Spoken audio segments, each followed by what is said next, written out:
जीवन में सुख और दुख तो लगा ही रहता है, लेकिन इंसान होने के नाते हमें जब भी दुख मिलता है तो हम भगवान को दोष देना शुरू कर देते हैं। हम बार बार भगवान से शिकायत करना शुरू कर देते हैं कि वो हमें इतना दुख क्यों दे रहे हैं, वो हमारी प्रार्थना क्यों नहीं सुन रहे हैं। लेकिन क्या कभी आपने सोचा है कि वो आपको दुख कब देते हैं? चलिए समझते हैं इससे जुड़ी कुछ कारणें। दोस्तों, आगे बढ़ने से पहले अगर अभी तक हमारे YouTube चैनल को सब्सक्राइब नहीं किए हैं तो चैनल को सब्सक्राइब करके कमेंट्स में जय श्री कृष्णा जरूर लिखें। तो चलिए दोस्तों, वीडियो को स्टार्ट करते हैं। ईश्वर आपको दर्द, दुख और पीड़ा तभी देते हैं जब उन्हें आपको आपके पाप के प्रति जागरूक करना होता है। यह दुख आपको आपके संचित पाप कर्मों के कारण अथवा वर्तमान में की जाने वाली गलतियों के कारण मिलते हैं। आप ये पाप कर्म करते जाते हैं और परिणाम के बारे में नहीं सोचते। आपको इन पाप कर्मों के प्रति सचेत करने के लिए भगवान दुख देते हैं, जो आपके कर्मों का ही परिणाम होता है। भगवान आपको दुख और पीड़ा इसलिए भी देता है ताकि आप अपने जीवन के प्रति नजरिया बदले, दूसरों से अच्छे कर्मों के लिए प्रेरित हो। भगवान द्वारा दुख देने का तीसरा कारण यह है कि वो आपको अपने करीब रखना चाहता है।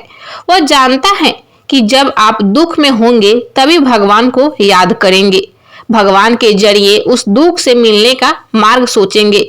ईश्वर अपने साथ के जरिए आपको सहन शक्ति देता है, लेकिन उनकी कोशिश यह होती है कि वह सन्मार्ग पर चले। वह चाहते हैं कि आप उनके प्रति ऐसा समर्पण रखें कि उनके और आपके बीच अटूट रिश्ता बन जाए। ईश्वर की संगति में किसी की दुर्गति नहीं होती है, क्योंकि आप ईश्वर की भक्ति में इतने लीन रहते हैं कि अपने कर्मों और भावों को पवित्र करते रहते हैं। इसलिए जब भी भगवान आपको दुख देता है तो कभी ये ना सोचे कि वो आपको परेशान करने, दर्द देने या आप पर रहम ना करने के लिए ऐसा कर रहे हैं।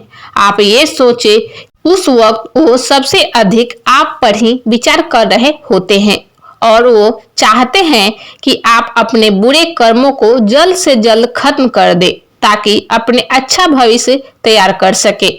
अब चलिए समझते हैं आपको दुख का एहसास कब होता है। भगवान दुख तो देते हैं, लेकिन इस दुख का एहसास होना कब शुरू होता है? कई लोग दर्द को ही दुख समझ लेते हैं। दुख का जुड़ाव भावनाओं से होता है और दर्द का बुद्धि से। जब आपकी भावनाएं आहत होने लगती हैं तो आपको दुख होने लगता है। भावनाएं हमेशा मन, देखना, सुनना और आत्मा के साथ जुड़ा होता है और इन्हीं माध्यमों से आहत होते हैं। इसलिए जब आत्मा पर चोट लगती है तो दुख का एहसास होता है और आत्मा के जरिए उस परमात्मा की याद आती है। मनुष्य की कामनाएं उसके कर्मों को प्रभावित करती हैं। मनुष्य की कर्म उसकी 5 इंद्रियों से जुड़ी होती है। जब इन 5 इंद्रियों की इच्छाएं पूर्ण नहीं होती हैं तो दुख की उत्पत्ति होती है। दुखों पर नियंत्रण करने के लिए अपनी इच्छाओं का दमन करना सीख लेने से या अपने कर्मों को सुधार लेने से दुख का एहसास कम हो जाता है। तो दोस्तों, वीडियो पसंद आए तो वीडियो को लाइक करें, ज़्यादा से ज़्यादा शेयर करें। चैनल पर नए हैं तो चैनल को सब्सक्राइब करके कमेंट्स में जय श्री कृष्णा जरूर लिखें। राधे राधे।